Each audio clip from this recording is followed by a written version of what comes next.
Vijay 50 special show title sponsor GT Holidays and Mr. Gold Oil powered by Anuj Tiles, Milky Mist Ice Creams மற்றும் Jayachandran Textiles.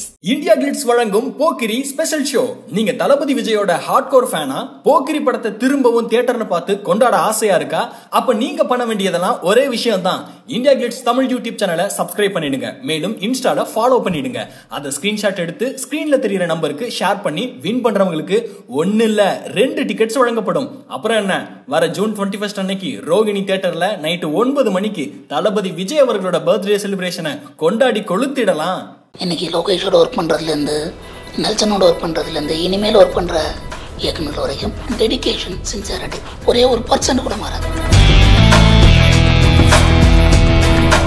ஒரு கோபக்கார இளைஞன் எப்படி இருப்பான், எப்படி நண்பர்களோட பழகுவான், எப்படி காதலிப்பான், ஒரு தனிப்பட்ட மனிதனோட கேரக்டரைசேஷனை பேஸ் பண்ணி உருவாக்கப்பட்ட ஒரு ஸ்கிரிப்ட் தான் அது.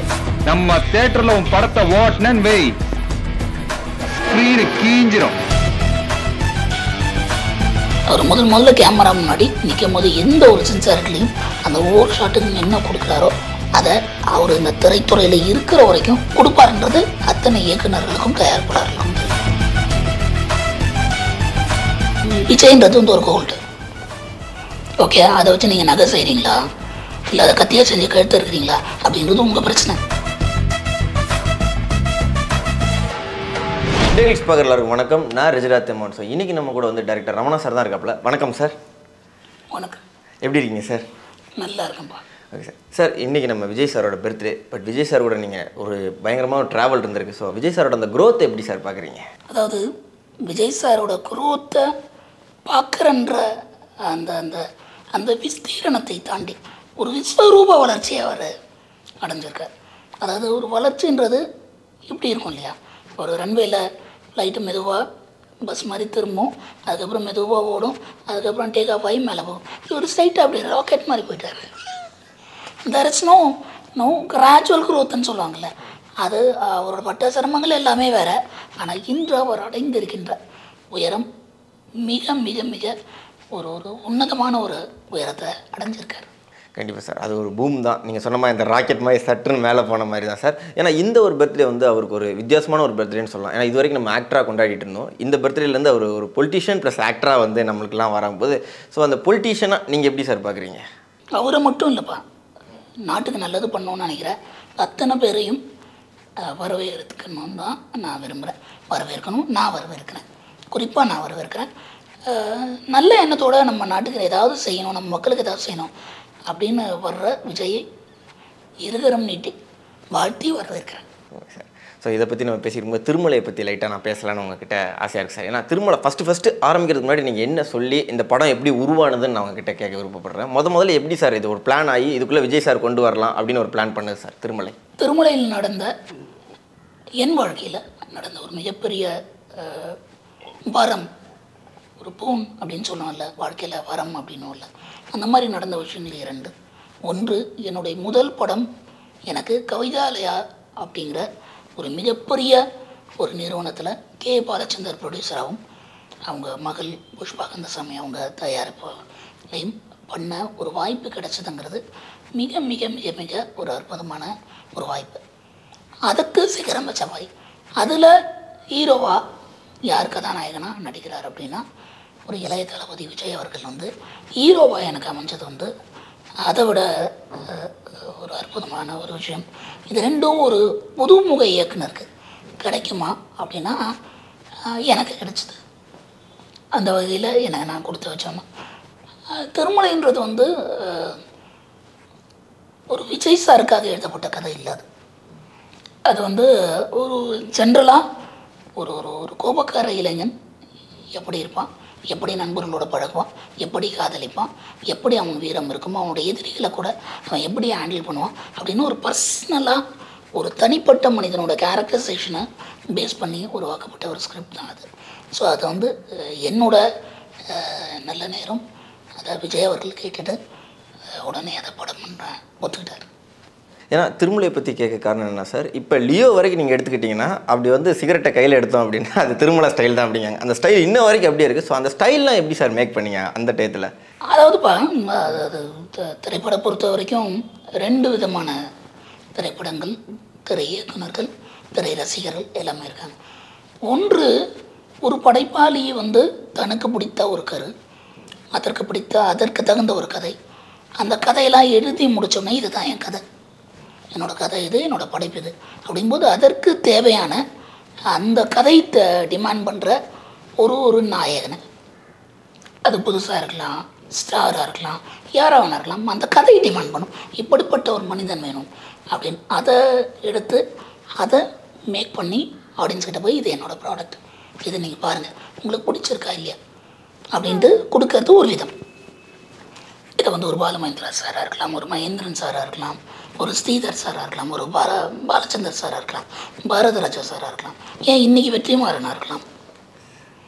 சமகாலத்தில் தங்களுக்கு பிடித்த ஒரு அழகான படைப்புகளை கொண்டு கொடுக்கறதுன்றது ஒரு விதமான ஒரு படைப்புகள். இன்னொன்று வணிக ரீதியான படைப்புகள் அப்படின்ட்டு, வணிக ரீதியான வர்த்தக ரீதியான கமர்ஷியல் ஃபிலிம்ஸ் அப்படின்னு சொல்லுகின்ற அப்படின்னும் போதே இந்த ப்ராசஸ் அப்படியே ரிவர்ஸ் ஆகிடும்பா. முதல்ல ஆடியன்ஸ்க்கு ஸ்க்ரீனில் யாரெல்லாம் ரொம்ப பிடிக்குது, அதில் இன்றைக்கி யார் மார்க்கெட்டில் இருக்கிறா, அவங்கக்கிட்ட மக்கள் என்னென்ன எதிர்பார்க்குறாங்க. பிரபுதேவானா டான்ஸ் ஆடுவாங்க, விஜயகாந்தனா ஃபைட் பண்ணுவாங்க, ஸோ சத்யராஜ்னா அரசியல் சம்மந்தப்பட்டு இருப்பாங்க அப்படின்னு ஒருத்தர்கிட்டையும், நவரசநாயன், கார்த்திக்னா அப்படி, கமல் சார்னா அப்படி, ரஜினி சார்னா இப்படி அப்படின்னு ஒவ்வொருத்தர்கிட்டையும் ஒரு ஸ்பெஷலைஸ்ட் ஒரு எலிமெண்ட்ஸ் இருக்கு இல்லையா, அதை கையேற்ற மாதிரி ஒரு திரைக்கதையும் அதற்கு ஒரு அழகான கதையும் அதை எடுக்கிறதுக்கு ஒரு இயக்குனர் அப்படின்னு இது ரிவர்ஸ் ப்ராசஸ் ஆகும். It's not that no, it's a creator to screen கிடையாது, இட்ஸ் ஸ்க்ரீன் டு கிரியேட்டர். இது ரிவர்ஸ் ஆஸ்மோசஸ் மாதிரி பண்ணுற விஷயம். ஏன்னா இது வர்த்தகம், காசு அப்படின்னு பார்க்கும்போது அன்னைக்கு வர்த்தகத்தில் நல்ல நிலையில் இருந்த ஒரு விஜய் சாரோட மாஸ்க் ஒரு வர்த்தக ரீதியாக என்ன இருக்கணுமோ அதற்கு எல்லாம் என்னென்ன தேவையோ அதெல்லாம் சேர்த்து அந்த படம் பண்ணும். சார், ஏன்னா த்ரூட்டாக பார்த்தீங்கன்னா ஒரு சென்னை ஸ்லாங் ப்ராப்பராக பேசி வந்திருப்பாங்க, ரொம்ப அழகாகவே நீட்டாக நீங்கள் ஸ்கோர் பண்ணி கொண்டு வந்திருப்பீங்க சார். அந்த நீங்கள் சொன்ன அந்த கமர்ஷியல் ஃபிலிம் அது நல்லா பேக்கடாக இருந்திருக்கும் திருமலையில் எனக்கு தெரிஞ்சு.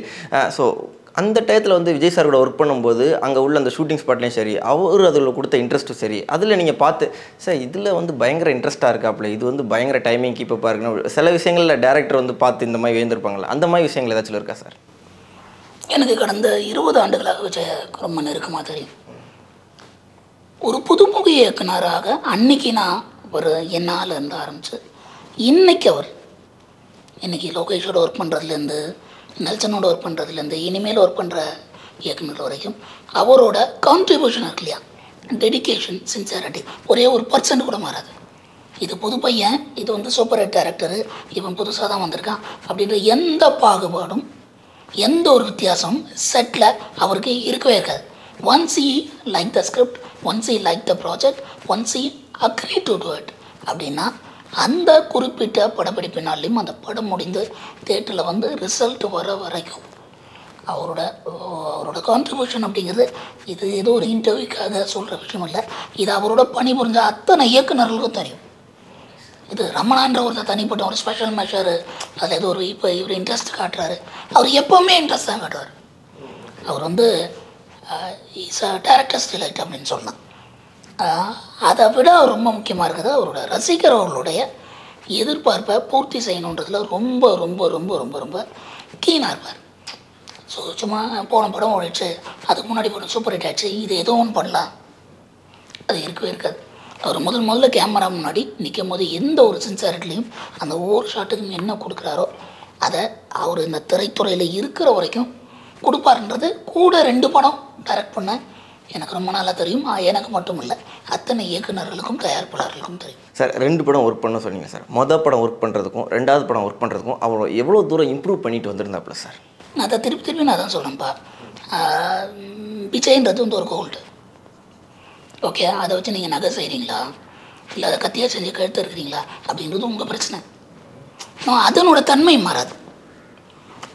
Is like a water, is like a gold, is like a diamond. அது வைரம் மாதிரி அவர். அதை நீங்கள் அழகாக பட்டை தீட்டி எவ்வளோ அழகாக அதை செதுக்கி எவ்வளோ ஒரு ஆர்னமெண்ட்டாக கொடுத்தீங்கன்னா அதை கொண்டு போய் ஒரு கோயினூர் வைரம் மாதிரி வைக்கவும் அவரால் முடியும். அதை நீங்கள் வாயில் போட்டு தண்ணி குடிச்சிங்கன்னா சாகவும் முடியும். It's a carbon also. C how you handle it. how you handle it. No, because அவரோட டெடிக்கேஷனில் எப்போவுமே அது நான் தான் சொன்னேனே, திருமலைக்கும் ஆதிக்கும் உள்ள வித்தியாசம் இல்லை. திருமலைக்கும் இன்னைக்கும் வரைக்கும் நான் வித்தியாசம் பார்க்கல ஒரு நடிகனா. அந்த டெடிக்கேஷன் எப்போவும் இருந்திருக்குன்னு நான் சொல்கிறேன். கண்டிப்பாக சார். சார், ஒரு நடிகர் வந்து நடிகராக இருந்துட்டு போயிடலாம், பட் ஒரு நடிகர் டு தலைவர் அப்படின்னு மாறும்போது நிறைய விஷயங்கள் மக்களுக்கு தெரிஞ்சிருக்காங்க. ஏன்னா மக்கள் வந்து பொலிட்டிக்கலாக ஒருத்தர் என்ட்ரி கொடுக்கும்போது திரையில் பார்த்த எல்லாரையும் வந்து மேடையில் ஏறி உட்கார வைக்கிறது இல்லை, சிம்மாசனத்தில் ஏறி உட்கார வைக்க முடியாது. பட் விஜய் சாரை வந்து அந்த மாதிரி ஒரு இடத்துல உட்கார வைக்கணும் அப்படின்னு நிறைய பேர் ஆர்வமாக இருக்கிறாங்க. பட் அந்த ஒரு மக்களை வந்து பார்த்துக்கிற விதம், ரசிகர்களை பார்த்துக்கிற விதத்தை பற்றி இப்போ நீங்கள் ரொம்ப அழகாக சொன்னீங்க. பட் மக்கள் மேலே உள்ள அந்த ஆர்வம், அவரோட கட்சியில் உள்ள கொள்கை, இதெல்லாம் நீங்கள் எப்படி சார் பார்க்குறீங்க? இல்லைக்கண்ணா, இது எல்லாமே ஹைப்போதெட்டிக்கலி. அதாவது இவர் வந்தா, இவர் ஆட்சிக்கு வந்தா, இவர் மக்கள் இதை வந்து ஒரு நண்பனாக, ஒரு கதாநாயகனாக, ஒரு வர்த்தக உலகத்தில் கொடி கட்டி பறக்கிற ஒரு சூப்பர் ஸ்டாராக இது வரைக்கும் அவரை நம்ம பார்த்துருக்கோம், ரசிச்சிருக்கோம், எல்லாம் முடியும். இனிமேல் தான் அவர் அரசியலுக்கு வர்றார், இனிமேல் வரப்போகிறார். அவர் நிற்க போகிற இனிமேல் அவர் வரணும், அவர் பேசணும், அவர் சொல்லணும், செய்யணும், அது மக்களுக்கு பிடிக்கணும். இது எல்லாம் தாண்டி தான் அந்த ஒரு நிலை அப்படிங்கிறது இருக்குது. ஒன்றே ஒன்று தானே, ஆரம்பத்தில் சொன்ன மாதிரி கண்டிப்பாக எல்லாருமே திரு விஜய் அவர்கள் வந்து அரசியல்களில் வர்றதை வந்து வரவேற்கிறாங்க. அதற்கு அவங்களோட அந்த எதிர்பார்ப்புக்கும் அவங்களோட அந்த அவங்க மேலே வச்சுருக்கிற அந்த பாசத்துக்கும் விஜய்க்கு ஒரு துளி கூட குறை இல்லாமல் இந்த அரசியலில் அவர் பயணிப்பார் அப்படிங்கிறது நான் முழுசாக நம்புகிறேன். Vijay 50 special show title sponsor GT Holidays and Mr. Gold Oil powered by Anuj Styles, Milky Mist Ice Creams மற்றும் ஜெயச்சந்திரன் Textiles.